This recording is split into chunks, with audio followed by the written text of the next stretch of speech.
We have all used the excuse, right? Like, you know the one I'm talking Oh, about. absolutely. The dog ate my homework. The dog ate my homework. Or maybe, it was the cat or the hamster. Yeah.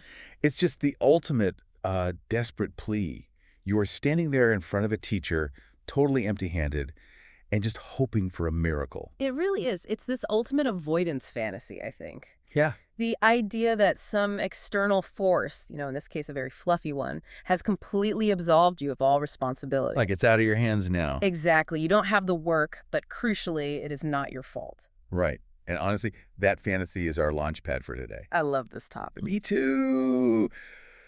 Welcome to today's deep dive, everyone. We are unpacking a genuinely delightful story today. It's called Whiskers the Homework Scholar, and we are also looking at its accompanying educational notes. Yeah, it's a great set of sources. So our sources follow this narrative of an 8-year-old boy named Liam and his cat, Whiskers. But what we also have here is a highly structured breakdown of the educational pedagogy, right? Right, the life lessons that are secretly embedded right in the middle of this seemingly silly tale. Exactly. So our mission here today is to explore how this simple, charming story about a mischievous, homework-eating pet actually operates as a masterclass in educational psychology. It really does. It takes this whimsical premise and uses it to dissect problem-solving mechanics and, well, the profound power of collaborative learning. And honestly, I am so thrilled to share this with you today because, it takes this slightly absurd, really funny anecdote and bridges it directly to actionable, real-world learning strategies. Strategies that literally anyone can use. Right. Whether you are an 8-year-old tackling a spelling sheet or, you're an adult staring down a massive, totally intimidating quarterly report at work. But to really get to the bottom of those profound lessons later in the text, we have to examine the initial conflict first. Yeah, the setup. We have to look at this literal consumption of knowledge and, well, why Liam lets it happen in the first place. Okay, let's unpack this. We have our main characters, right? 8-year-old Liam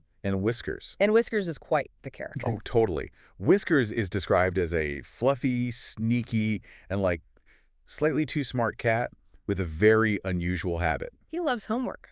He does. Mm-hmm. But not doing it. He loves eating it. Right, big distinction. Every single afternoon, the second Liam opens his backpack, Whiskers materializes like a fuzzy ninja. A fuzzy ninja. I love that phrasing from the text. It's so good. And the text actually translates his little meow to, "That looks delicious." Which is hilarious. And before Liam can even get the words math worksheet out of his mouth, just G-H-O-D. Gone. The homework is just gone. And initially, Liam reacts the exact way almost any of us would when handed a get-out-of-jail-free card. Right, he thinks it's hilarious. Yeah. He goes to school, uses the classic line, "My cat ate my homework," and gets a massive laugh from the entire class. He gets that huge social reward of being funny. Exactly. And he completely escapes the immediate friction of the academic work. It is a double win for an 8-year-old. It is, yeah, in the short term. But what's fascinating here is how the story brilliantly takes this cliche excuse and uses it to illustrate a fundamental psychological trap. Oh, you mean the compounding nature of avoidance? Exactly that. Liam feels this temporary rush of relief because the immediate stressor, the math worksheet, is physically gone. Right. The cat literally digested it. But he is fundamentally building a deficit. Avoidance doesn't eliminate a task, right? It just defers it with interest. Oh, man. Let's actually unpack that compounding deficit, because this isn't just an 8-year-old's problem. Not at all. I was reading this and immediately thought about how we operate as adults. Think about your email inbox. Oh, the dreaded inbox. Right. How many times have you looked at a complicated multi-step email from your boss, felt that massive spike of anxiety, and just clicked mark as unread? Too many times to count. You didn't do the work. You just temporarily hid it from yourself. That is the perfect adult equivalent. You are trying to recreate Liam's cat ate my homework moment. Exactly. You are pushing the friction away. But just like that unread email still requires an answer eventually, Liam's reality quickly catches up with him. Yeah, the novelty of the excuse wears off really fast. Right. He loses spelling sheets, his math pages repeatedly. He has absolutely no work to show. And the teacher is completely over. Oh, she is done. She crosses her arms and hits him with this incredible cutting sarcasm.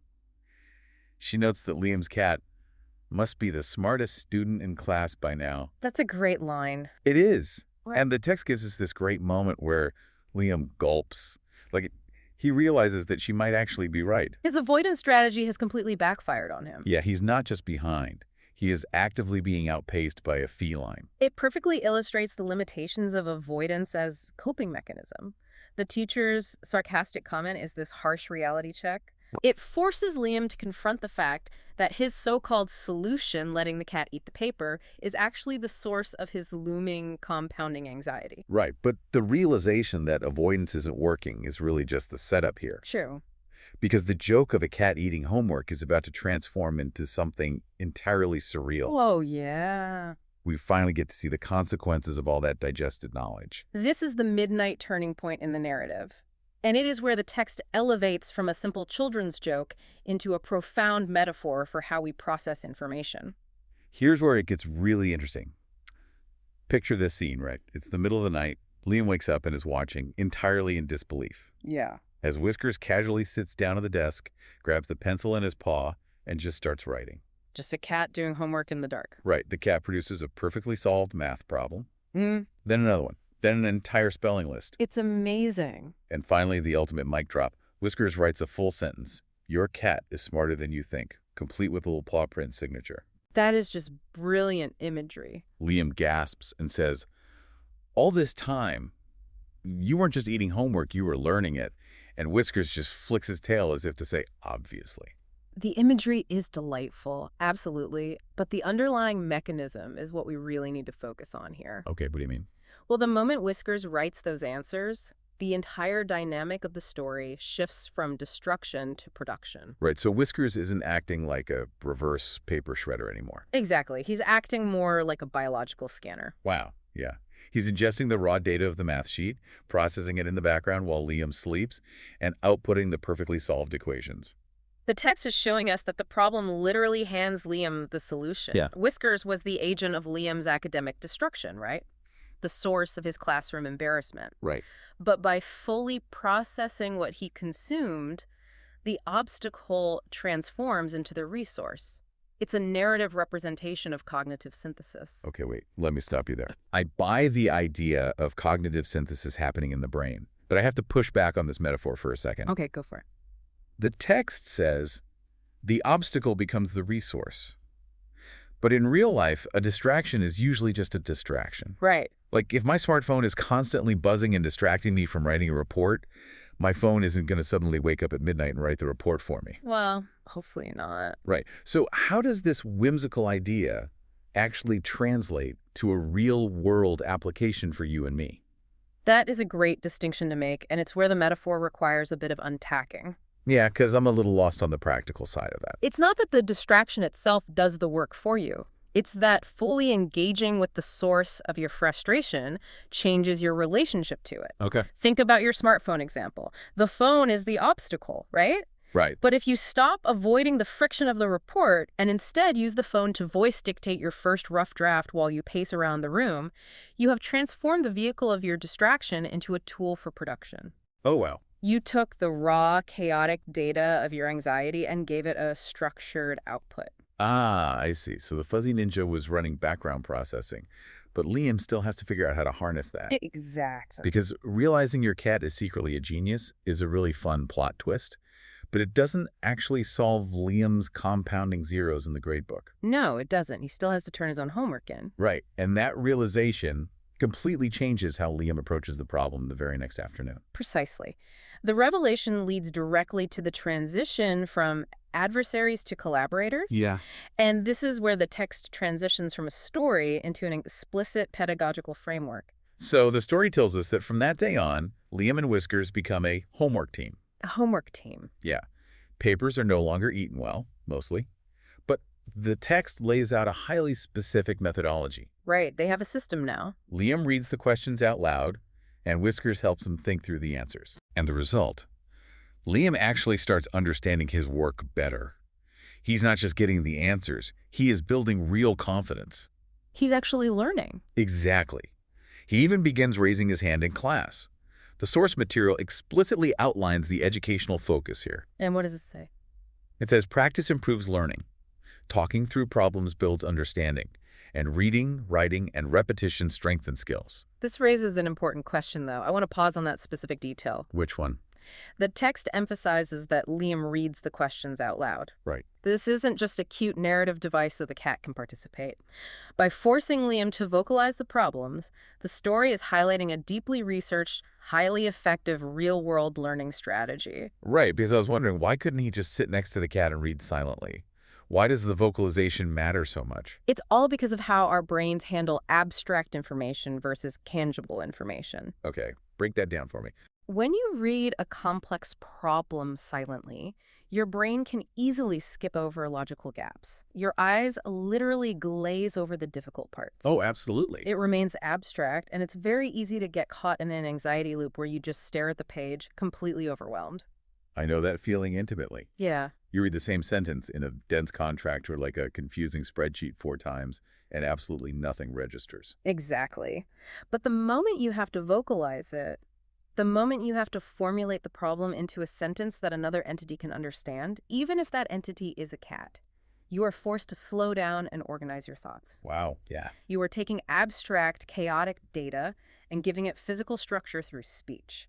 Externalizing a problem makes it tangible, and tangible problems are infinitely easier to solve than abstract anxieties. So you are engaging auditory processing on top of visual processing. Right. You are literally using entirely different neural pathways. Exactly. Reminds me of that coding concept, rubber duck debugging, Yes, perfect example. where software engineers will literally keep a little rubber duck on their desk, and when their code is broken and they are completely walled off by frustration, they explain the code line by line out loud to the duck. And it works, because the duck isn't solving the problem, right? Right. The act of slowing down, enunciating every variable, and structuring the logic for an external listener forces the programmer's brain to spot the error it was previously glossing over. That is so cool. So having Whiskers as a homework partner is basically having a fluffy, purring rubber duck. Essentially, yes. It's a sounding board.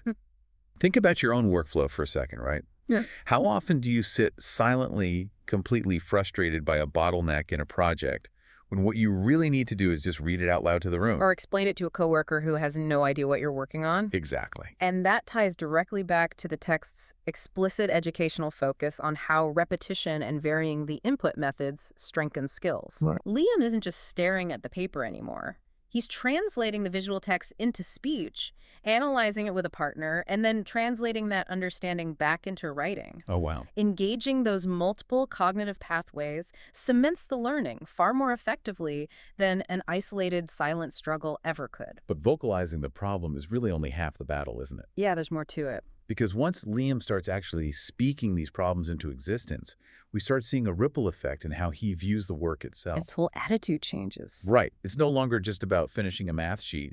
His entire emotional relationship with school changes.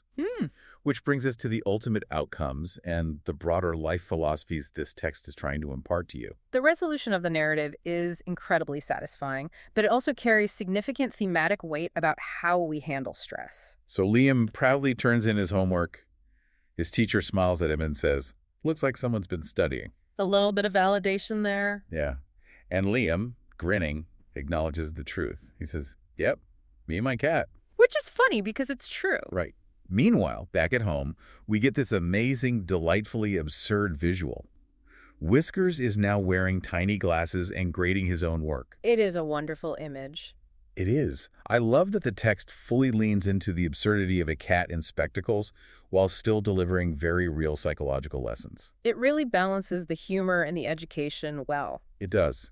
The text then unpacks its specific life lessons. It says avoiding work doesn't help. Facing it with help makes it easier. Learning can be fun when it's not done alone. And even frustrating challenges can turn into positive experiences. But we shouldn't just list those lessons, right? We need to look at how they actually function mechanically in our minds. Okay, let's do that. Let's take that second one. Facing it with help makes it easier. Wow. Why is that true? It's not just because the workload is divided. It's about the physiological response to isolation. Okay, let's explore that. What is happening in Liam's brain when he's alone versus when he's with Whiskers? Well, when you are completely isolated with a difficult task that you feel incapable of completing, your stress levels spike. Right. Panic sets in. Your amygdala perceives the homework as a literal threat, which releases cortisol. And high cortisol levels actively impair the prefrontal cortex, which is the exact part of your brain responsible for complex problem solving and doing math. Wait, really? So the panic literally makes you less capable of doing the work. Exactly. When Liam was alone, his only strategy was avoidance because his brain was in a threat response state. Right. The cat eating the homework was a temporary shield from that threat. But by inviting collaboration, even an absurd cross-species collaboration, that threat response is drastically lowered. Wow. The emotional weight of the task is shared, the affective filter drops, the cortisol clears out, and Liam's prefrontal cortex comes back online so he can actually learn. So what does this all mean? The tiny glasses on the cat are a whimsical touch, but they represent a very serious paradigm shift. They do. The work is no longer a punishment that triggers a threat response. No. It's a shared, low-stakes activity. Right. Consider the massive irony here. Liam's absolute biggest obstacle, this sneaky, homework-stealing, fuzzy ninja that was getting him in trouble, was ultimately transformed into his greatest asset simply by removing the isolation. If we connect this to the bigger picture, the text doesn't just leave you to ponder that irony from a distance. It actively challenges you to apply it. Oh, right, the ending. Yeah, the source material features an interactive ending where Whiskers directly addresses the reader. Yes, Whiskers asks, do you have a homework helper? Yeah. A pet? A parent? A friend? Uh-huh. And he gives a final piece of actionable advice. Try explaining your homework out loud. It might just help you solve it faster. That interactive element is crucial. It pulls the pedagogical lessons out of the fictional world, Liam and Whiskers, and places them directly into your lap. Right, it makes it real for the reader. It demystifies the learning process. It clearly signals that the magic wasn't that the cat was a literal genius. The magic was that the process of explaining the work out loud unlocked Liam's own latent understanding. It really is an incredible journey we've taken today. We started with the oldest, most tired excuse in the book, right? The pet eating the homework. Yeah. We watched a kid use that excuse to avoid his responsibilities, only to watch the problem compound, building a massive deficit, until his literal avoidance strategy started getting smarter than him. We analyzed that surreal pivot where destruction turned into production. And more importantly, we unpacked the profound shift where an isolated, struggling student turned his biggest source of frustration into a collaborative sounding board. We dug into the real-world value of facing tasks head-on.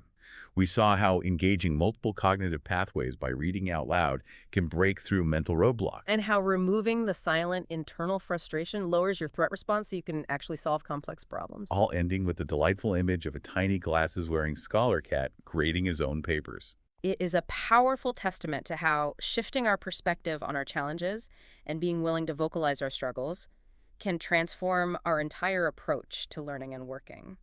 So I want to leave you with a final thought to mull over as you go about your day.